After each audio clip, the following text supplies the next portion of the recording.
Okay, so I'm going to begin. Thank you so much for attending today. It would be lovely for you all to participate as fully as you can. I'm hoping that when I share this video with Education Influence, it will be able to be shown to lots of children. But I'm sure that some of you are parents who are listening. So I really want to encourage you to fully participate and also then be able to share these both with perhaps your own children, but also obviously the children that you teach. So as you know, today's lesson is all about managing moments of nerves and panic. And this is something really dear to my heart. I am a teacher of primary age children, but I also teach all the way up to GCSE, which is up to age 16. And I do a lot of preparation for children entering exams. So it's all very well if everything is in their head and if they are prepared mentally and academically, but then if they get to the exam and they freak out and have a massive moment of panic, everything's going to go out of their head and all that work will disappear. So for me, well-being ties hand in hand with rigorous preparation. You need both. We need our children to be able to handle the stress that they might feel at difficult times. And obviously it's not just in exam times. There are many times in a child's life where panic starts to happen, when they're going to a new school, when perhaps they've prepared for an event, perhaps a sporting event, perhaps a dramatic event, or maybe something challenging is happening in their life and they start to worry. All of these things can play on a child's mind and obviously affect their emotional well-being, but obviously as well, their academic well-being. And so over time, over many, many years, I have received training myself in both yoga and mindfulness, and I have applied the strategies that I've learned and the exercises into my classroom. So you can hear it being used you can see it being used in different ways. Now, I've got a question for you guys, and I would really appreciate your participation. Now, we've got pictures of different children here, looking anxious, feeling worried, and I want to ask you a question. I want you to tell me by writing, okay, on this little Padlet, how your body feels when you feel anxious, okay? So what you need to do is you need to click on the link in your chat box, okay? And then what you will find is at the bottom here, you may have used this before, you've got an add comment. So you can add a comment. So I'm going to put shaky, and then, oh, that's not how you spell shaky. And then I'm going to publish it. So I'd love to know how you feel when you are anxious. What does your body do? And I'm going to give you a minute to write your ideas down. If you have any problems with accessing this, let me know. Because sometimes it's really important for us to actually recognize those signs. Because if we're not careful, we can end up being so anxious and freaked out and worried before we even recognize it. So spotting the signs is really helpful. So Greenfield's ideas, perhaps you can start us off. Perhaps you can help us write something up. Deepti, are you able to access this okay? Yes, that's fine. Thank you. Excellent. So maybe you can add something. Let's see if we can add. I'm just going to refresh, see if it works when we refresh. Oh, good. Tense. Yeah, when your body goes stiff and your muscles feel really immovable. They can't move properly and you lose control. Okay. Panic. Yeah, and actually panic is what I'm going to come to.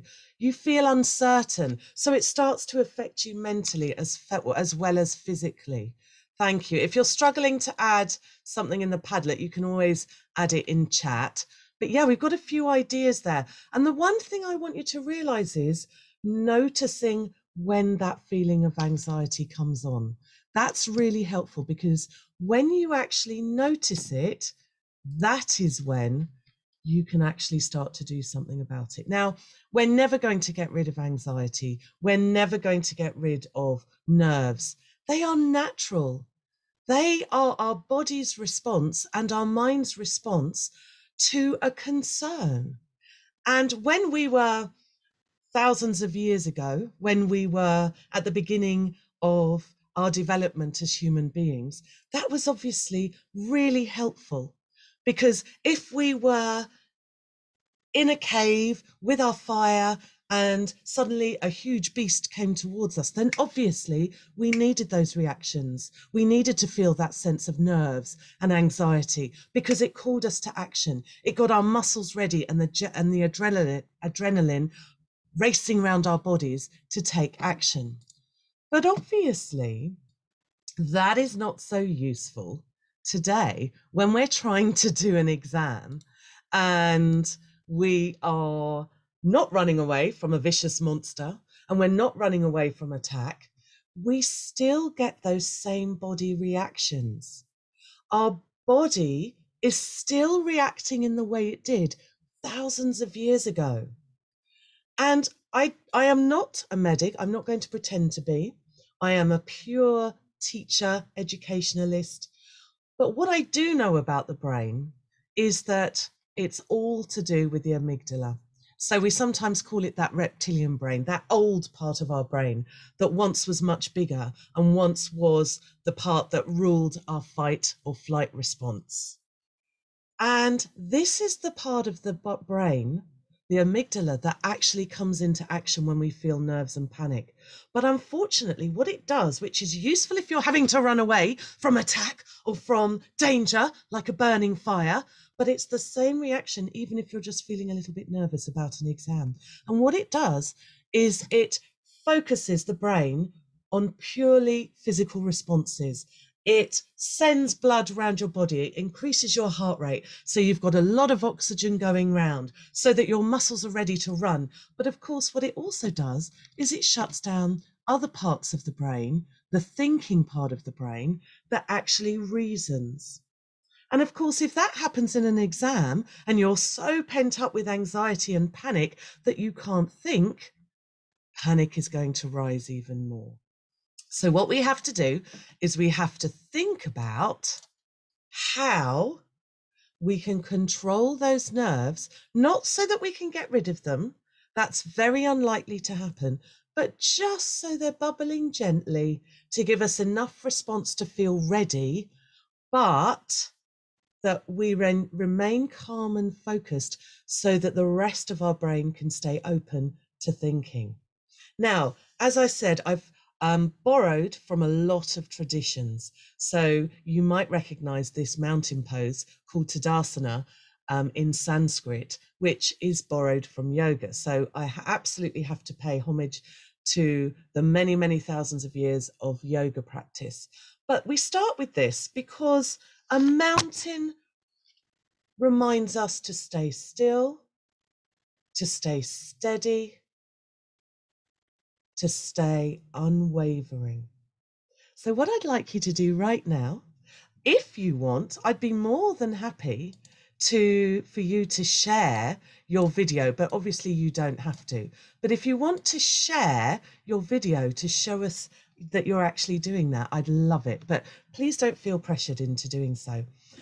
But if we can get our posture right, perhaps before going into the exam, or perhaps before a difficult meeting, or perhaps before a difficult situation, if perhaps you're a bit frightened of going into the playground, a bit worried for the first time, before you enter that place, you can do the mountain pose. So as you can see, I've got real children that I actually shared this with on the right, and we've got an example of it, what it looks like on the left. So what you need to make sure you are doing is have both feet firmly on the ground. I would actually put them a little bit apart.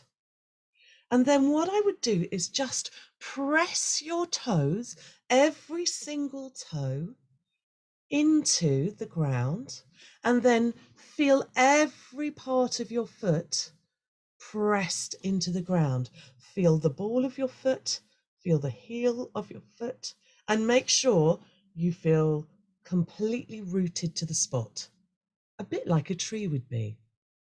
Now, the thing about mountain pose is, although it's a strong pose, you're not tense. We don't want tense people. We want upright, strong people whose middle area, if you like, your core is engaged, which means that is tucked in and your bottom is tucked in, but your shoulders are relaxed, your hands are relaxed, and your head is just outward. So why not try that now? Press your feet firmly into the ground. Don't have your knees locked, but don't have them too loose either. Just nice and straight. And just engage your belly and your bottom so they're nicely tucked in, but check that your shoulders and arms are nice and relaxed, and just have them down by your side. And we're just going to try and stay still and calm. And if you want to add an extra affirmation to help you really focus on what you're doing and stay mindful just of the moment and not of any worries, then in your head you could say, I am still, I am strong. Then just take a few deep breaths in through your nose and preferably out through your nose, and see how that feels.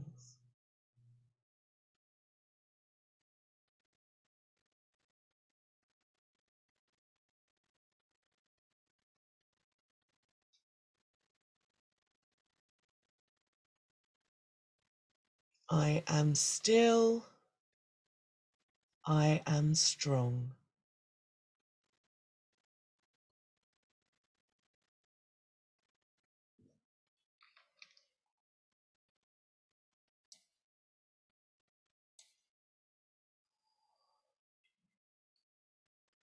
Okay, and relax. Now, Deepti, is Sanvi there? Is she there? No, And she's at school. Sorry. I thought I so. used her laptop. That's why I came. So Deepti, tell me how that felt, if you don't mind. How did that feel as you were standing there? It relaxed actually. It was instant relaxation because then you stop thinking about your worries, the task that you have to finish, and it just gives you that moment when you're not thinking a lot of thing at the same time, and Thank there was a you. pause. Thank you. And that word pause is really important. If anyone else would like to speak, please unmute your mic, or you can raise a hand. Please feel free. You can talk at any time. There's only a few of us, so I'm really happy to take answers, or you can share in chat. But you're absolutely right, Deepti. It's about a pause. It's about that moment where we stop all the panic and the worry, and we pause and stay focused on the positive of what we're trying to achieve. So excellent. That was a really good answer. Thank you for that. Now, as we go through the hour, I'm just going to throw lots and lots of different techniques at you. Some you will find useful and prefer, and some you may find less useful. But all of them are ways in which you can teach your children in your classes and at home how to respond to a moment of concern and panic. So rather letting it escalate into absolute chaos, it helps to de-escalate and bring it down. So let's have a look at another one. So that's part of a posture that you can use. And now we are going to look at breathing, which is my ultimate favorite. Now, I always think of trees when I think of breathing, because sometimes it's easy to forget that we are not alone in our breath. and that we are connected to part of a bigger picture. And I love to remember that we are part of all of creation. And when we breathe, that is such a significant part of how we are connected to nature. And as you know, as we breathe in oxygen and breathe out carbon dioxide, we are then giving back to trees who take in that carbon dioxide and give back to us oxygen. So whenever I do breathing exercises, I try and remember that I am connected not just to myself, but to millions of human beings around the earth, but also to nature itself. Okay. And trees can teach us a lot. I want to show you this little video because it reminds us why we should focus on our breath when times are tricky. And if you look at this video, you will notice something about the tree. So I'm going to ask, if you don't mind, Veronica, if you're happy to speak, or somebody else in the group, I'm going to ask you at the end of the video what you noticed. Now, if we go back, what did you notice about the leaves, but then the trunk? What do you notice?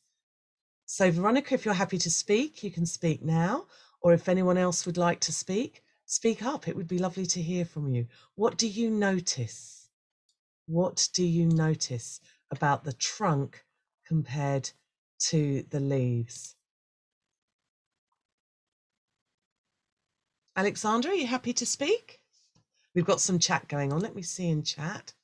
Okay, no problem. Maybe you could type in chat for me. What would you like to notice about? Can I say? Yeah, of course.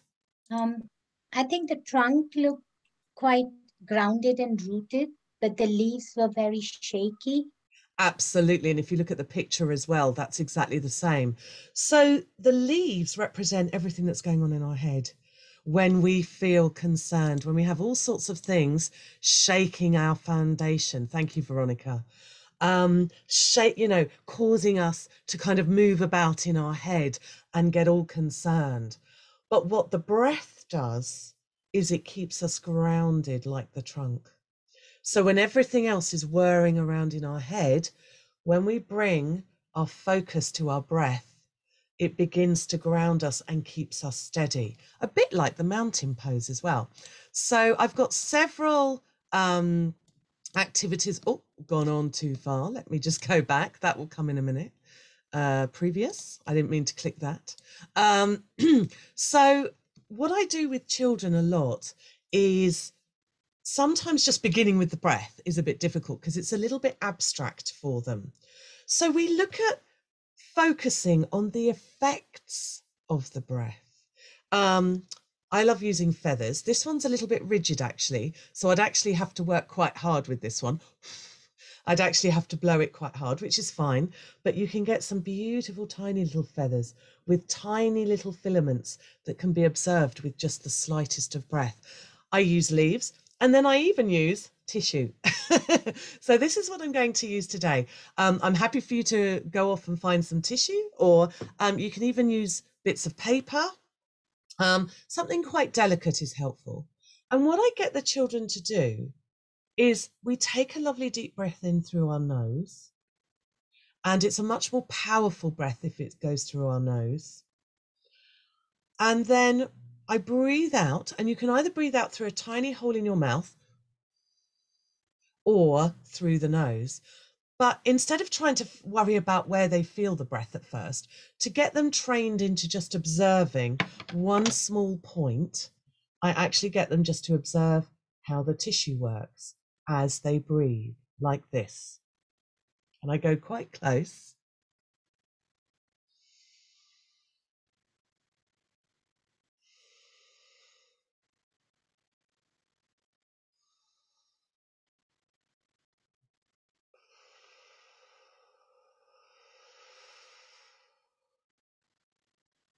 That's brilliant, Veronica. Thank you. So try this yourself. We'll do it for 3 breaths. And just, if you're doing this with children, just get them to really focus just on whatever they're breathing onto. And they can even play around with it a bit. So if they're finding it doesn't move very much, they could perhaps blow a little bit harder. And as they take a breath in, maybe they wonder, why isn't it moving as much? So let's have a little go together. We'll just do 2 breaths, because actually even 2 breaths can take a little while. So here we go. Thanks, Veronica. I'm really pleased you're on video. That's brilliant. So here we go. And then I want you to think about what you noticed about the tissue. So here goes.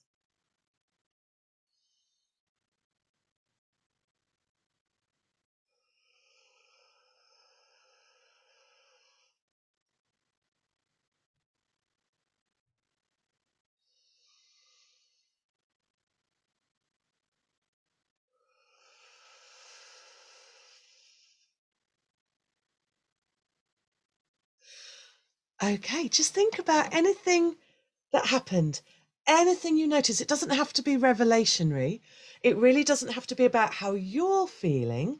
Just what did you notice about what happened to the tissue or the leaf or the feather? What did you notice? Good morning, Candice. Nice to see you.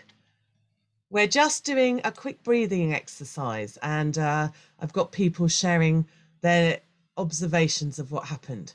So if you want to share in chat or Deepti, I know your mic is working. If you want to share, you might have not had time to get one yourself. Did you notice what my tissue was doing, Deepti? Did you notice the movement?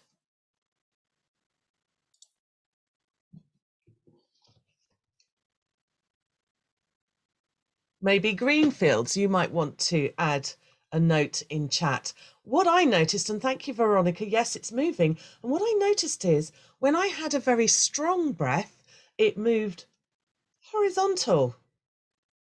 And as my breath weakened, as I breathed out, it fell. So let me show you again.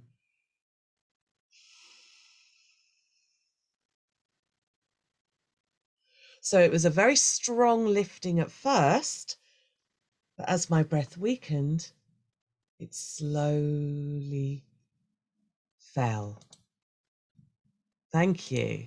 So what I love to do though, is when we're on a nature walk or we're just out in the street, in the park, I love picking up different types of leaves. And where I live, there seem to be lots of feathers around because we have a lot of pigeons. And obviously I would never pick a feather from a bird, but if one has fallen, I might pick it up and I might compare the movement of different leaves and or feathers. And those with very gentle filaments, you'll notice a beautiful movement, even with just such a small breath. That's okay, Candice. And you'll notice again that what we're doing is we're focusing our attention on something very small, something completely removed from their worries and fears. And you'll notice, therefore, that their feelings of fear and anxiety start to de-escalate. And of course, breath is so grounding as well. As we focus on breathing in slowly, it does reduce our heart rate. It does help us to send better oxygen around our body because it's keeping our vessels open. But it's reducing the adrenaline as well as it reduces our heart rate. So without realizing it, we are reducing the effect of the stress and anxiety. Now, I'm keeping it mixed up. So we're moving from breath back to movement. And I love this. This is linking back to the mountain pose. And it's moving us on from there. And what you'll notice is there isn't, as far as I'm aware, a yoga pose called the flamingo. This is very much related to the tree pose, but it's, if you like, just a bit of an experiment.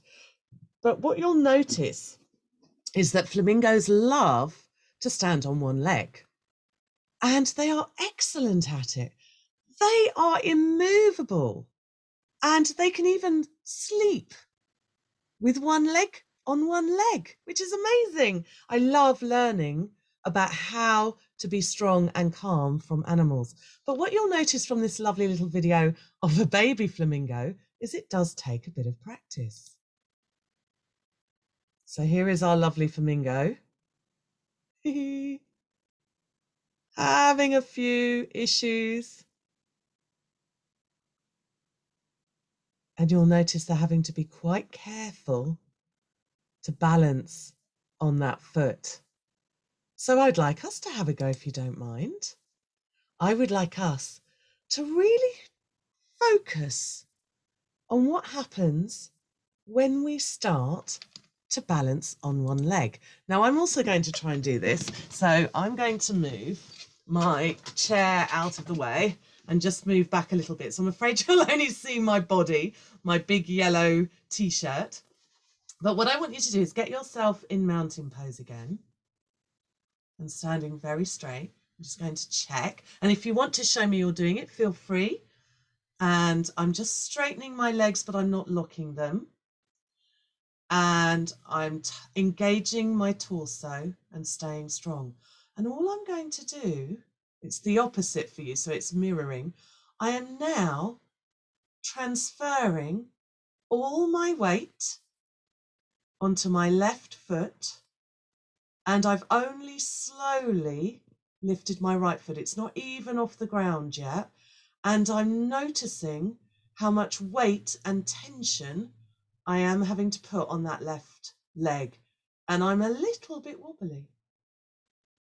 And I'm now lifting my leg as high as I can. I'm not doing it in tree pose. I've just got my knee facing forward like that. And I'm just seeing and noticing what's happening in my body. Have I got little wobbles? Where is the tension? Is there even any pain? You keep doing it. I'm just going to sit back down. You keep doing it and just see what it is you notice.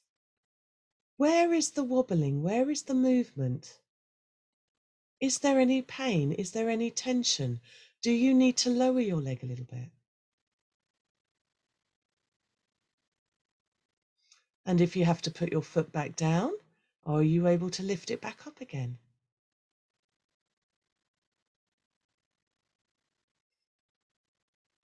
And now try on the other leg. Put both feet down. And now lean to the other side. Do you notice anything different? Do you notice if it's easier or more difficult? Does it feel more or less wobbly? Can you hold it there for a couple of breaths?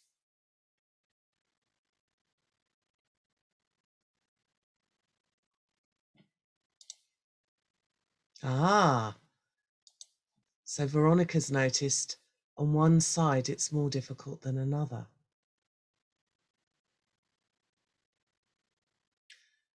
And when you're ready, you can sit down. And what you're probably realizing, you're probably thinking, well, she's not talking about staying calm. She's not talking about staying focused. She's only asking me what I notice. Why do you think that is? Why am I not focusing on the calm and focus? Why am I just focusing on what you feel in your body? Thank you, Dipti. Yes, tension in the calf muscles. Well, what you'll notice is as you just focus on something very small, like where you're finding the tension, an outcome of that is that you are developing your focus. And an outcome is that you are remaining calm because you're thinking about something incredibly neutral.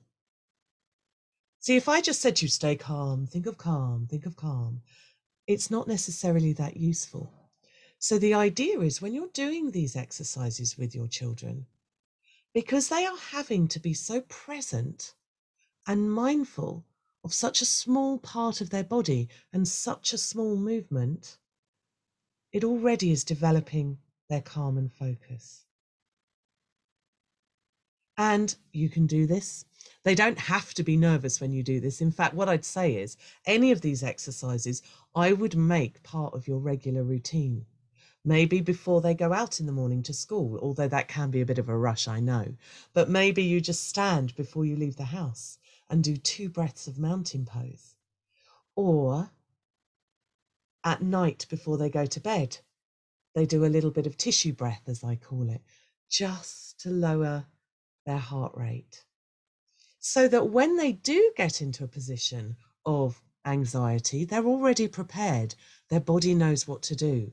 And their mind kicks in and says, let's do a couple of breaths. Let's stand in mountain pose. Okay. Can anyone think of a way in which they might use this already with their children? Greenfields, maybe you could add something in chat, or Veronica or Deepti if you want to share. Alexandra, if you're there. How might this be helpful to you as a parent or a teacher? What do you think, Deepti? I think if mind is juggling a lot, then yes, this posture can help and put all the focus on the body and not thinking at that moment.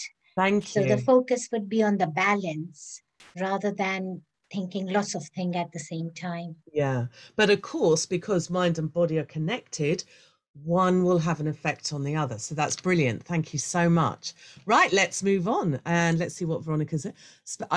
Brilliant. If you want to explain a little bit more, that would be brilliant. I'd love to know what age they are, how it might help them. Perhaps they help. It could be that you would use it in terms of behavior management if their behavior is escalating.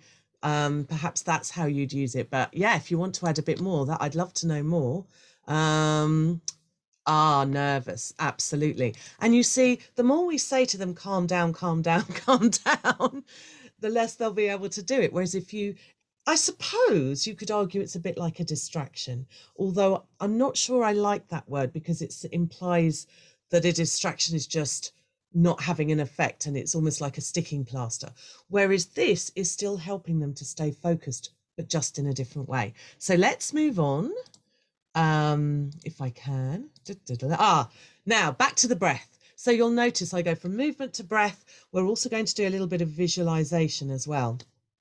This is one, lots of younger children love this especially. And this is one I use where I say to them, you could just be standing in the street. You could be in a queue.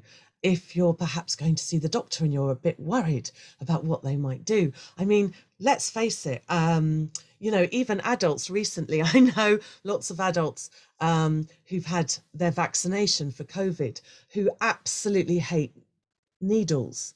And so I've done some work with them on breathing. And this is even one they can do while they're at the doctor's surgery or the medical centre waiting for their jab, just to help them stay calm and not think about the jab. It's a really good one because all you need is your hand. I'll mirror this. And literally, you are using your other finger to follow the lines of your hand and the shape of your hand. But as you breathe in, you go up.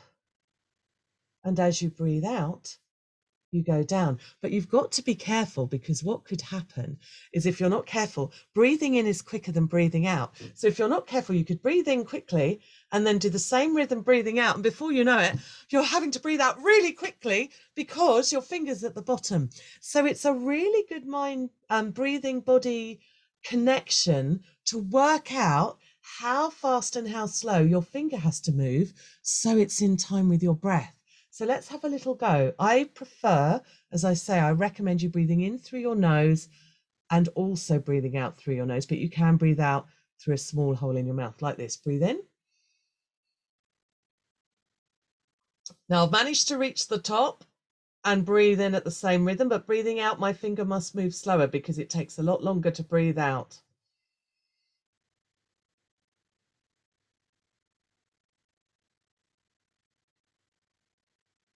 So you can see how long it takes to breathe out. So my breathing in was faster, my breathing out was slower. Let's try our whole hand. Please don't go at my rhythm. You can go at your own rhythm. So really just focus on your own hand and not on me. Here goes.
Any observations you'd like to make about the process of the movements or how it made you feel? Thank you, Greenfields. I'm liking the level of concentration. And this is one that actually you need to build up to a little bit, because you can see it took quite a long time. And there might be people feeling like they just want to hurry it up. Yes, Veronica, sometimes we end up feeling like we've got to go a bit quicker because it feels like quite a long time, doesn't it?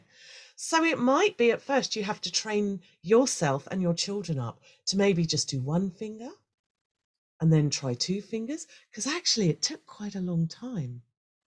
I noticed that when I got to the top, I actually had a bit of a pause before then breathing out, because otherwise you're breathing in and breathing out and breathing in. You actually have a little pause in between the breathing in and the breathing out. But that's really good noticing, Veronica.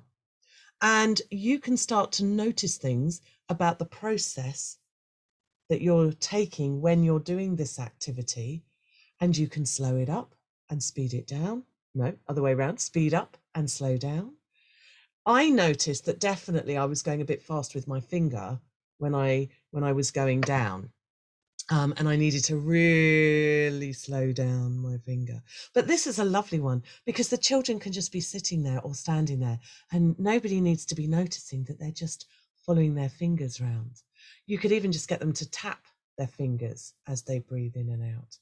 So it's a really good one for just if they're in a moment where maybe they haven't got a space to stand up, sit down, and they would just want to be very incognito about it, a little bit surreptitious. Hello, welcome. We're just going through some of the exercises that I'm teaching. Thank you. You're very welcome. You're very welcome. Hello, somebody else has just joined. Lovely to see you. We've been doing a few exercises. We've been doing breathing exercises. We've been doing movement exercises.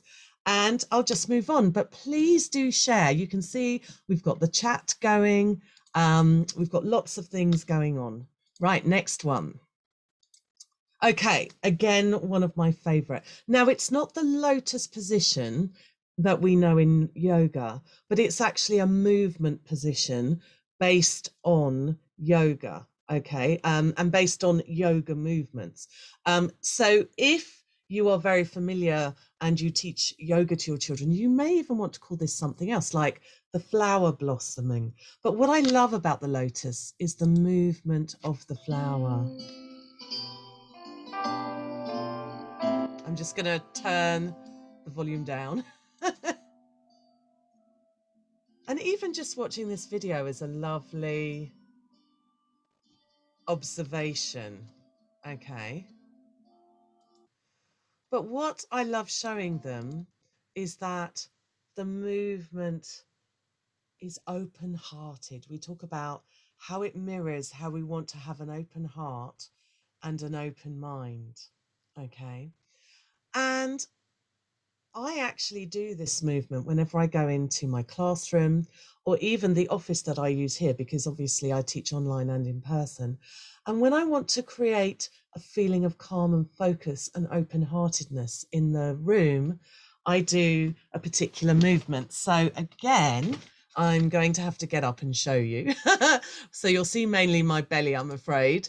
But it kind of mirrors this beautiful movement of the lotus. And I think what I'll do is I'll actually kneel down and do this with you. So what I like to do, but I'm not being strict with this in terms of the way you might be with a sun salutation, for instance, in yoga, but it's just remembering how movements of our body are connected to the way that we feel, and our breath can be connected to our movements as well.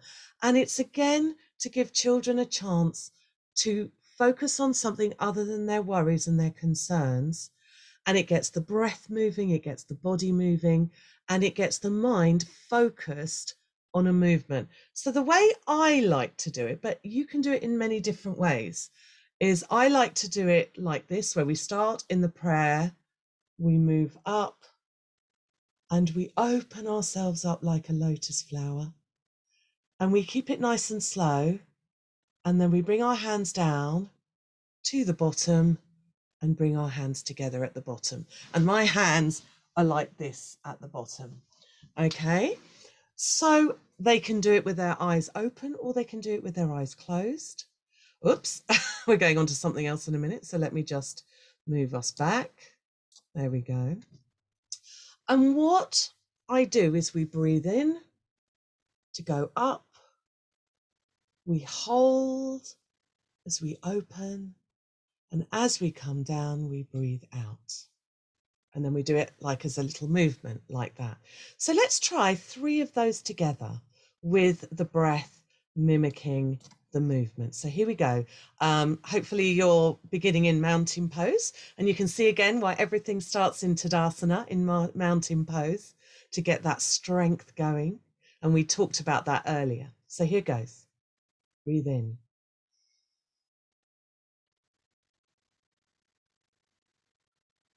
Hold. Breathe out. And again, see if you can mirror the speed of your movements of your hands with how fast your breath is going. Breathe in. So when I reach the top is at the very end of my breathing in. Hold and breathe out. Once more.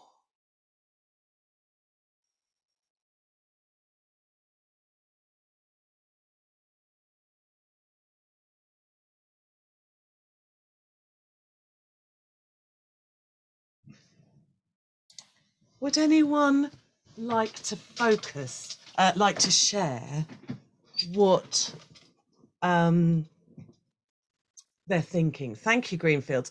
I love that question. I suppose you could argue that symmetry is connected to balance. And in a way, if you think about life, think about opposites and balance and symmetry, it's really important that everything moves in equilibrium. So whenever we do, for instance, a pose in yoga, if you are exercising the left side, you exercise the right side. If you're going forwards, you should also go backwards. If you're twisting one way, you also twist the other. So yes, in terms of symmetry, I would suggest that is important. In terms of making sure everything is in balance. But let's hear from anyone. What did you notice? Your chest was lighter. Well, think about it. The movement of your body is opening up your chest as you move your arms out. And as you move in fact, it's that way, isn't it? As you move out. And that is really important, particularly with the kind of children you're working with, in terms of releasing their nerves and anxiety, getting the breath, opening their chest out into their body, and opening them up to more oxygen coming in will definitely give a calming effect to them. And then that moment of coming down and going up again. And if you like that kind of cyclical movement, creating that rhythm again is really calming, keeping that focus. So, if you've got one arm going down faster than the other, focusing on keeping both the same. And of course, as you may know, if you know about brain breaks and things like that, where you're also crossing over and you're crossing the meridians of your body, of your brain, that is also making different connections to help keep your thinking equal as well. So again, this is why what I've learned from yoga, from mindfulness, from meditation, is that scientifically it makes sense. It shows how everything to do with our body is connected. So this is why I love this particular movement so much. And of course, some of the children also develop it by literally visualizing the lotus as it opens and then as it closes again.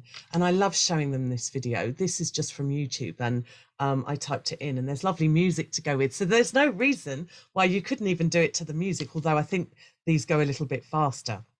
Right, let's move on. How are we doing for time? We're all right for time. Thank you for that.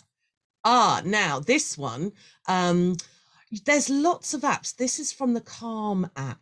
Okay. I can't remember whether it's free or not. Some bits of it are. So they have opened some bits of it, but there's lots of different apps, and even on YouTube, there's lots of different versions of this that you can do. So good morning, Gavin. Lovely to see you today. So this one as well. The only trouble with this one, I do find it goes a little bit fast, but it's got music and it's got a beautiful visual that goes with. There's one on an app somewhere where they actually use shapes, and it starts as a triangle and it opens up to a scale, and it's wonderful. But let me show you how this works. So thinking about the different breath movements and exercises we've done so far, this is one that provides a visual as well as the actual breathing, and it's called a breathe bubble. Let me just show it to you.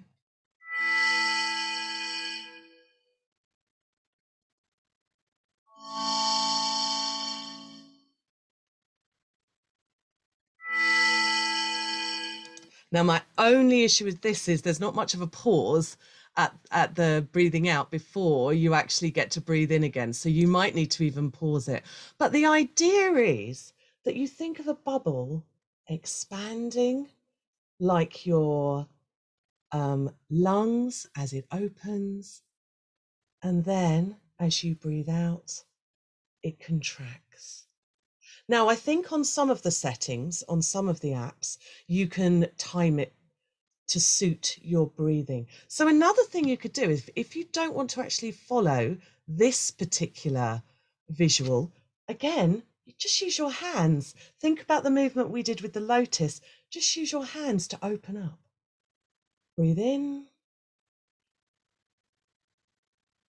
breathe out. And you keep the bubble then nice and small. So let's have a go at this. Either, okay, use your hands, or you can follow with the app. So out of interest, Veronica, what are you doing? Are you using your hands or are you going to use the app?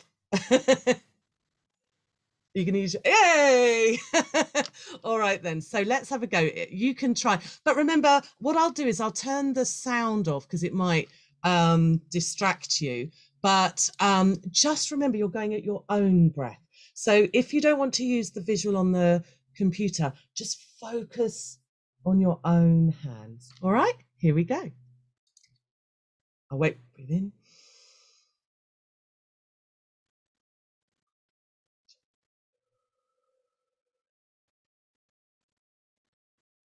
See, for me, that goes a tiny little bit fast, but I wanted to show it to you because it's a wonderful visual of what breathing in and out looks like. But Veronica, I love what you're doing. So should we do it together and you can show me? So we'll start small.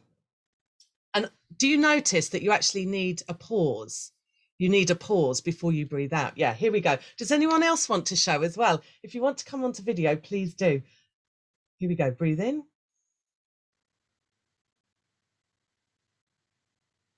You go at your own pace, Veronica. Don't wait for me.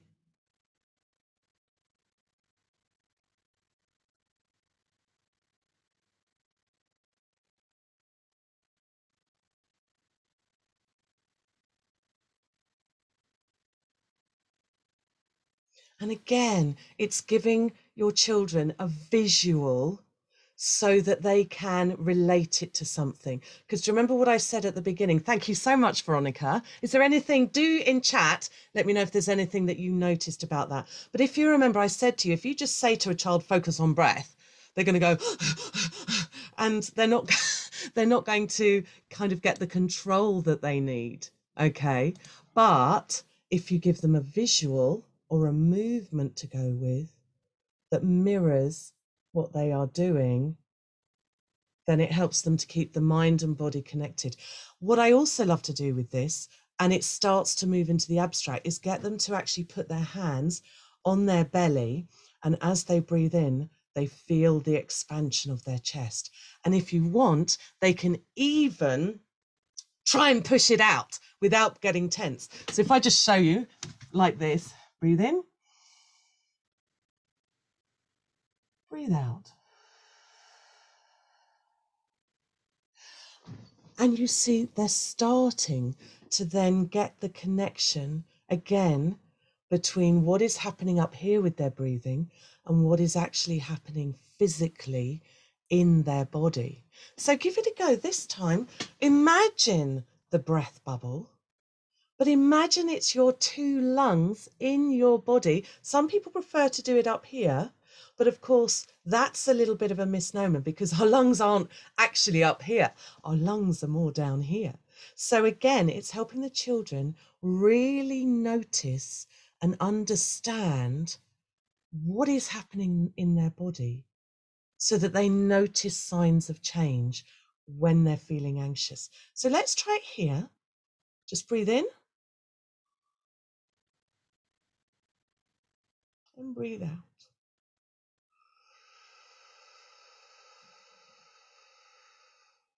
And again, notice how much longer it takes to breathe out. A lot of the time, children just go and breathe out really quickly.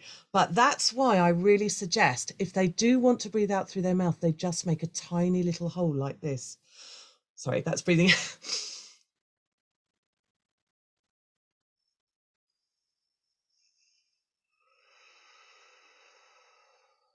Because it really controls their breath. Otherwise, they're in danger of hyperventilating. We don't want that. Okay. But what did anyone notice? Anita, Gavin, what did you notice? Deepti, in your chest as you were breathing in and out? Well, really in your belly, in your abdomen rather than your chest. What did you notice? You can either chat or you can speak. Would anyone like to share? Gavin, you're unmuted. What would you like to share? Oh, no, you're not unmuted. Sorry. Veronica can't speak because her mic's not working. Deepti, would you like to share something? Hello, Norlinda. Lovely to meet you. Hello. Lovely to meet you too. We've just been doing a breath. Deepti. Yes, it was tight in breath when you were squeezing in. You can feel the tension around your belly. Yeah. But when you were releasing it, it was a big, like a release of pressure. Yes. Oh, I love that. A release of pressure. Imagine if you're able to get your children to use words like that. So imagine you could even translate this to their pressures that they're feeling. The breathing in of all the positive thoughts you want them to have. Sorry, that's going outwards. Breathing in, positivity, kind-heartedness, all the things you want them to focus on. Breathing out all the pressure, blowing their worries away. Thank you, Deepti. That's really lovely. And that shows you how, if they're able to use abstractions, you can add that kind of thinking in. So you could talk about breathing in, positivity, action, energy, happiness, blowing out negativity, fear, anxiety, and literally they can blow it away. So thank you for that. I hope you can see, we'll take a little bit of a break. With the ones we've done now, are there any extra ideas that you'd like to add to what we've done so far? How would you use this in your particular situation? So Veronica, you mentioned before about your children with special needs. How would perhaps Anita, with children you have that maybe are your own or with children in class, how might you use these different activities? And I'll wait a little bit in chat before we move on. Anita. Yes, maybe I'll use it in the beginning of a class to help them focus, get their focus and their concentration. So then I think before starting the class, if they do this a couple of times, then that helps them a lot. Absolutely. Now, funnily enough, if you are able to watch the video at the end, you'll see at the beginning, or I can put it up again, I had a few children who are real children from my class doing the mountain pose, and we just had playtime, and it was about transitioning from the busyness and all the things that have gone on in playtime into a quiet and studious mindset. And I've got a funny thing to tell you also about the boys who were doing the yoga. I took a picture of them doing the corpse pose, and two of them had been in a fight in an art lesson just previously, and the art teacher had brought them to me and said, "These two are supposed to be coming to your yoga session. Please split them up." La la la la la. So you can imagine they're coming to my session, and I'm going, okay. But after the yoga session, and after the breathing, and after the movements, and everything we did, and them ending up in the corpse position at the end, the calm and focus came, as you said. So it's not just useful for children with anxiety. There are so many different ways in which we can use all the activities that I've shared. Now, sadly, I think we are running out of time. So I think we'll only have time to discuss the rest. Gavin, as you're there, am I allowed to overrun? Because I will if I can, but if I'm not allowed to, hello. Yes. Hi. Look, I've got to say this is the most beautiful session I've seen. Please overrun. Okay. For sure. Obviously, there's more lessons starting in 3 minutes, but look, go for it. All good. Everyone seems extremely engaged in here, and I'm also going to stay. Thank you. Thank you so much. Well, look, guys, I am aware, and I want to respect other teachers and their sessions. So do feel free to leave if you're planning to go to other sessions. But otherwise, feel free. I'll go on as I've only got about 3 more slides, so probably about another 10 minutes. But if you do need to go, please do. Now, this one I also find really useful. So far we've looked at different breathing activities, and we've looked at movement activities and how they're related, but sound is another wonderful one. And I actually find this is also really useful for children who find it difficult to sleep. And in fact, I am a terrible sleeper. It takes me hours to get to sleep, and I do this a lot, this one. And this can be done either with recordings like this, but we'll try it as well, just with the sounds that you're hearing all around you. So for this one, we're really trying to hone in on the sense of sound. Yes, Norlinda? Would you like to ask something? Okay, perhaps, oh, look, let me see if there's something in chat. That's all right. That's all right. I totally understand, Deepti. Thank you. Apologies for running over. Norlinda, if you want to share in chat, because I don't think we have sound.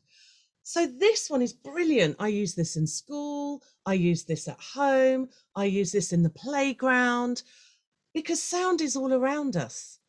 This one happens to be a recording. And sometimes when you're training children to use sounds, it might be easier to use a proper recording, because obviously they have done it specifically to add lots of different sounds. But I'm going to talk you through this recording and guide you to see if you can hone in on different sounds. So here we go. Should work. Let me see. There we go.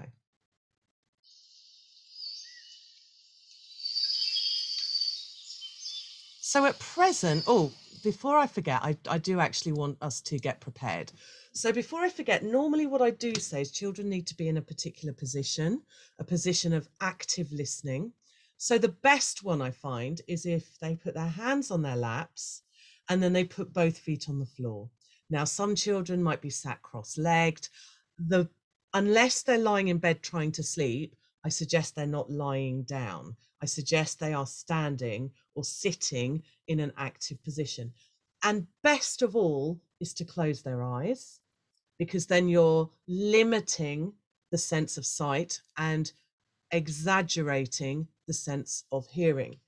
Okay, if they even want to, if they're all doing it in a class, you could even get them to cup their ears forward, because as you know, if you put your ears forward and add greater surface area, more sounds will be caught. And I even get them to practice that without. I get them to speak, and then with hello, without hello, bring your ears forward, hello, speaking high, speaking low, speaking high, speaking low, and they can hear lots of different sounds, and they can hear how it's amplified. So get in your starting position, close your eyes, and I'm just going to talk you through this sound recording. And at first, just listen out for anything that you can hear.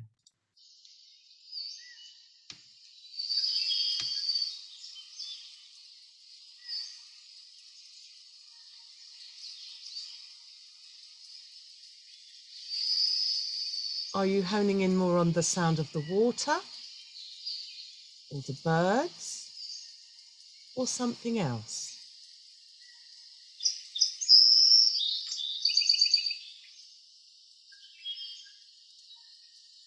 Thank you, Veronica. And you can chat at the same time, although if you want to remain closed eyes, that's fine.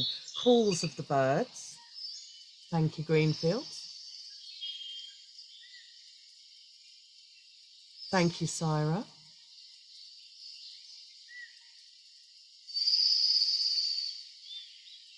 Now, most of you are honing in on the birds. So now what I want you to do is really try and hone in on that water, or the wind, or the weather.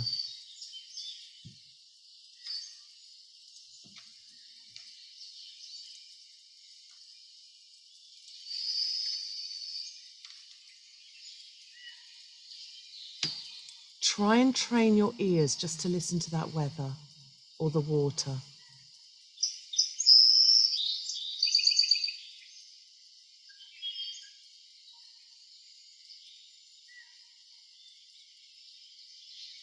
Ah, thank you, Norlinda.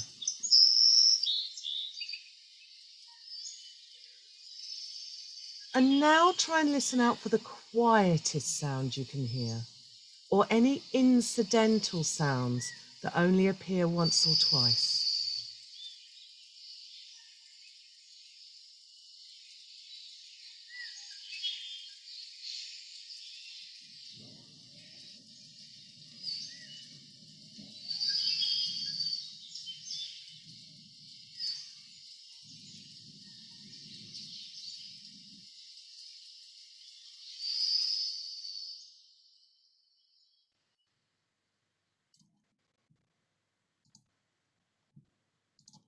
Did anyone hear that really incidental sound that only came in every so often? Did anyone catch it? Yes, that's what I heard, a little bit of rumbling thunder. Did anyone else hear it? And of course you can do this, but this is just from YouTube. I just typed in sounds from the jungle and this came out, and you can start with recorded sounds, but then when they get better at this, and I do this again, once we've done the mountain pose, we then sit down in the class, and before we start the lesson, we listen to 1 minute of just sounds around us. And we get better and better at this. And it can be anything from the tapping of a table to a noise from another room. So now, just 10 seconds, because I'm aware of time, we're going to have absolute silence, but listen in your own situation and try and pick out 5 different sounds. Now that's going to be really hard for me because it's very quiet where I am. So I'm going to have to listen very carefully. Perhaps your situation is different. And I imagine if you're in a class, that might be very different again. So let's see what we can hear. It could be as quiet as just your own breathing or the creak of a chair. But when the 10 seconds is up, write in chat what you heard.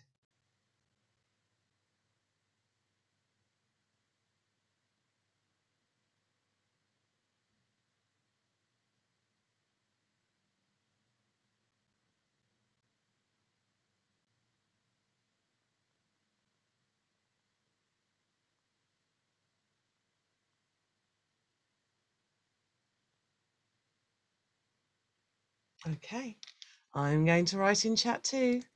So let's see what we've come up with.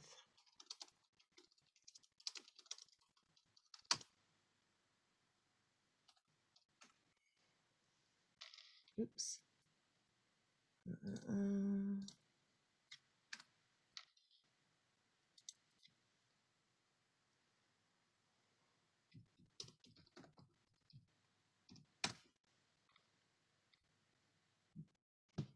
Anything else that you heard?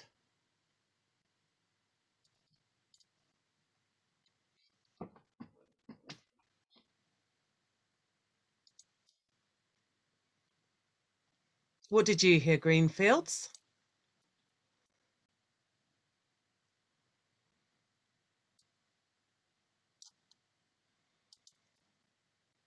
Veronica?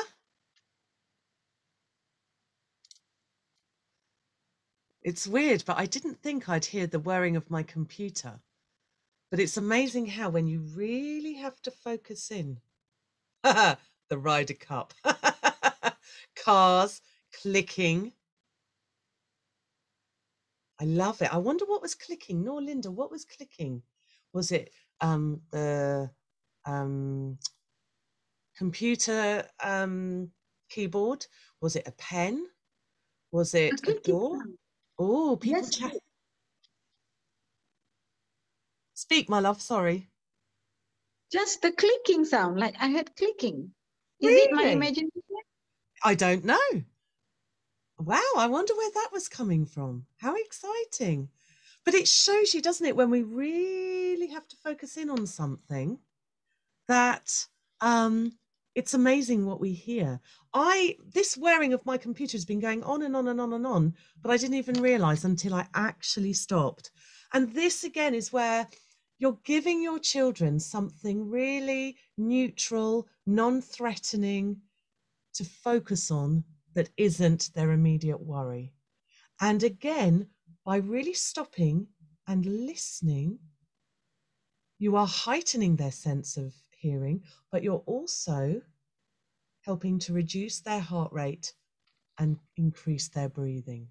Now, sadly, I really do think I'd better stop because I am aware I don't want to take up the time for other people. If you'd like to know more, I'm more than happy to discuss with you this technique called 315 breath. So what I'll do is I'll put my website and ways in which you can contact me in chat. And I shall also give you my Facebook page because I have 4 more videos on this page about calm and focus. So you can grab me there.